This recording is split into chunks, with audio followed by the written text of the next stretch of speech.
नमस्कार। यह है कहानियों का अद्भुत संसार। किस्सा कहानी, कहानियाँ जिनमें हम लिखते हैं खुद को। मैं हूँ छाया वर्मा और आज आपको सुना रही हूँ ऐसे माता पिता की कहानी जो अपने बच्चों पर फालतू का रोआब झाड़ने की बजाय उनके सच्चे दोस्त और हितैषी बनकर उन्हें प्यार से सहेजते हैं। शीर्षक है माली। बड़ी बेटी पापा की लाडली थी और छोटी माँ की। यूं तो दोनों बेटियां अम्मा और पापा दोनों की दो आंखें थी, ऐसा अम्मा पापा कहा करते थे। सच ही कहते होंगे, लेकिन जरा सा बाल बराबर फर्क तो था ही। नतीजा, छोटी हमेशा माँ के साथ चिपकी रहती और बड़ी अक्सर कभी ड्राइंग रूम में, कभी डाइनिंग टेबल पर और कभी बाहर गार्डन में टहलती हुई पापा के साथ डिबेट कर रही होती। विषय कभी राजनीति, कभी विज्ञान, कभी इतिहास, कभी भूगोल और कभी कभी तो कोई फिल्म भी। बड़ी बेटी पढ़ाई में होशियार थी, पापा को नाज था अपनी बेटी पर। छोटी पढ़ाई में बुरी नहीं थी, लेकिन ज़रा माँ के लाड में चूर थी। बाद में समझ आने पर ऊंची क्लास में तो उसने भी कमाल दिखाया। बहरहाल बड़ी बेटी ने बोर्ड की परीक्षा प्रथम श्रेणी में उत्तीर्ण की। उस दिन उसके पापा जमीन पर चलते हुए नहीं, आसमान में उड़ते हुए नजर आए। वो आज वाली प्रथम श्रेणी नहीं थी, ये कुछ पुरानी कहानी है। उन दिनों प्रथम श्रेणी में पास होना बड़ी बात होती थी। आज की तरह 90-95% मार्क्स तो गणित में भी मुश्किल से आते थे। 75% में डिस्टिंक्शन मिलता था और ये बहुत बड़ी उपलब्धि मानी जाती थी। इसलिए बिटिया की प्रथम श्रेणी ने उन्हें निहाल कर दिया था। अब उन्हें बेटी को आगे पढ़ाना था। श्रीवास्तव साहब यूँ तो सेकंड क्लास मजिस्ट्रेट के पद पर आसीन थे, पर पोस्टिंग छोटी जगह पर थी। वहाँ लड़कियों का कॉलेज नहीं था, लड़कों के कॉलेज में पढ़ाना नहीं था। लिहाजा उन्होंने पटना के नामी वीमेंस कॉलेज में बिटिया का नाम लिखवा दिया। अब धड़कते दिल से पति पत्नी तैयारियां करने लगे। आधे दर्जन नए कपड़े सिलवाए गए, नया गद्दा, नई चादरें, नई साटन की रजाई और क्या क्या, जैसे बिटिया हॉस्टल नहीं ससुराल जा रही हो। और एक दिन सारे सामान के साथ अम्मा और बहन को रुआंसी देखकर अपने आंसू रोकती हुई पापा के साथ कार में बैठ गई बड़ी बेटी। कार चल पड़ी। करीब 1-1.5 घंटे बाद श्रीवास्तव साहब ने एक मित्र के मकान के सामने गाड़ी रुकवाई और बेटी से कहा, आजा बेटा, कुछ देर यहाँ रुक कर फिर चलते हैं। पापा को पता था कि उनकी बेटी को कार से लंबा सफ़र सूट नहीं करता था, तबीयत बिगड़ने लगती थी।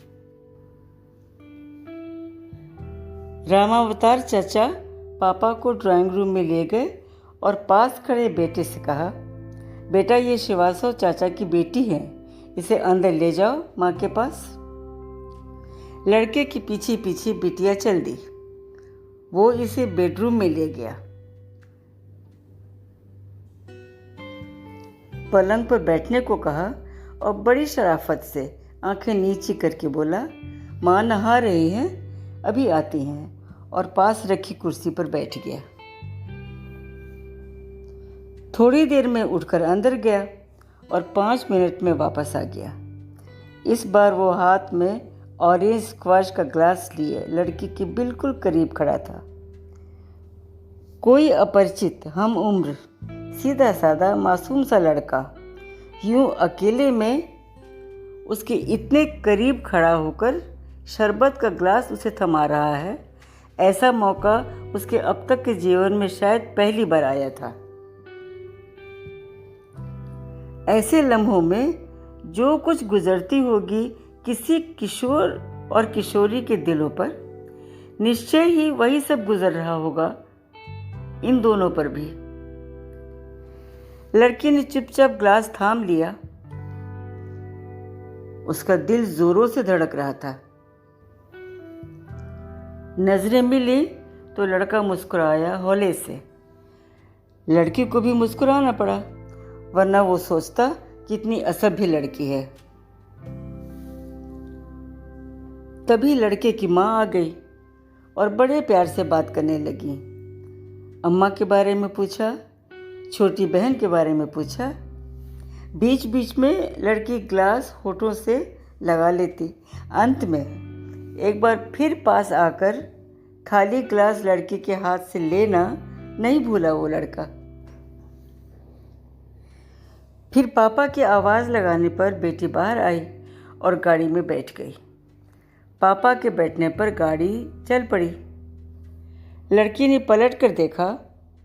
लड़का कमरे की खिड़की पर खड़ा देख रहा था, शायद उसे ही। तब से कई बार हॉस्टल से घर और घर से हॉस्टल आती जाती हुई उस घर के सामने से गुजरी। हर बार नज़रें अपने आप उस मकान की ओर उठ जाती, पर वो लड़का कभी नहीं दिखा। लेकिन याद किया करती थी वो अक्सर हाथ में ग्लास थामे उस शर्मीले लड़के को। फिर ये सोचकर दिमाग को एक झटका देती कि पता नहीं वो भी उसे इतना ही याद करता होगा या नहीं। 4 वर्ष बीत गए। अब वो बीए की परीक्षा देकर हॉस्टल से हमेशा के लिए वापस घर आ रही थी।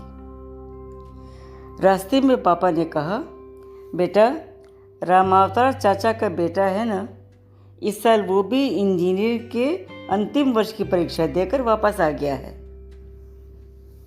अच्छा, बिटिया ने कहा, मुझे थोड़ी थोड़ी याद है उसकी, तब वो छोटा था।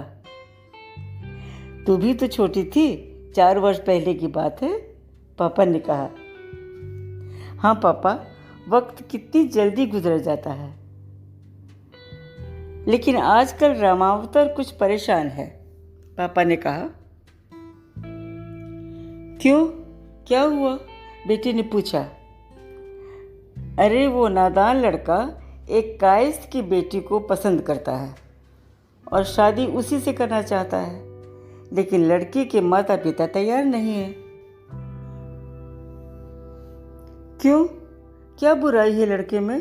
पापा, जहाँ तक मेरा विचार है, लड़का इंजीनियर है, संपन्न माता पिता हैं, अपना मकान है, गांव में भी अच्छी खासी संपत्ति है, और क्या चाहिए? कुछ लोग न पापा अजीब होते हैं। वो फिर डिबे पर उतर आई। पापा बोले, एक कमी है ना बेटा, वो कायस्थ जो नहीं है। राजपूत भूमिहार है, कायस्थ होकर भूमिहार से शादी, मन नहीं मानता होगा उनका। कहते हुए पापा ने बेटी की ओर उत्सुकता से देखा। नीची जाति? कम ऑन पापा, ये जाति क्या भला है? वो इंसान है, ये क्या कम है? मुझे मिलाओ उन कायस्थों से, 2 मिनट में समझा दूंगी। पापा हंस पड़े। अरे तो तू क्यों इतनी परेशान हो रही है, क्यों एक्साइटेड हो रही है? ये उनका मामला है, वो जाने। फिर उन्होंने अचानक फलों की दुकान पर कार रुकवाई। ड्राइवर को पैसे देते हुए कुछ हिदायतें दी। ड्राइवर नोट लेकर चल पड़े। इतने सारे फल और मिठाइयाँ क्यों पापा? जरा देर रामावतार के घर चलते हैं बेटा, कुछ आराम हो जाएगा। आधे फल और मिठाइयाँ उसके लिए और आधे अपने लिए, श्रीवास्तव साहब ने बिटिया को समझाया। दोस्त के घर पहुंचकर उन्होंने फल और मिठाई दोस्त को थमाते हुए उल्लसित होकर कहा, मुबारक हो समधी जी, तैयारियां करो। समधी जी? राम अवतार चहके, अरे तो बात पक्की। और दोनों एक दूसरे के गले लग गए। ये सब देखकर असमंजस में की हालत में खड़ी बिटिया को समधन ने बाहों में समेट लिया और लेकर चल पड़ी अपने बेडरूम की ओर, जहां दो नादान बच्चों ने कभी प्यार बोया था। आज वो प्यार अंकुरित हो रहा था। पलंग पर बैठती हुई उसकी झुकी हुई पलकें जरा उठी तो नजरें सामने कुछ दूर पर खड़े एक खूबसूरत नौजवान पर पड़ी। वो मुस्कुराया हौले से। लड़की ने नजरें झुका ली। उसके कानों में पापा की आवाज़ पड़ी। वो फोन पर बातें कर रहे थे, शायद अम्मा से।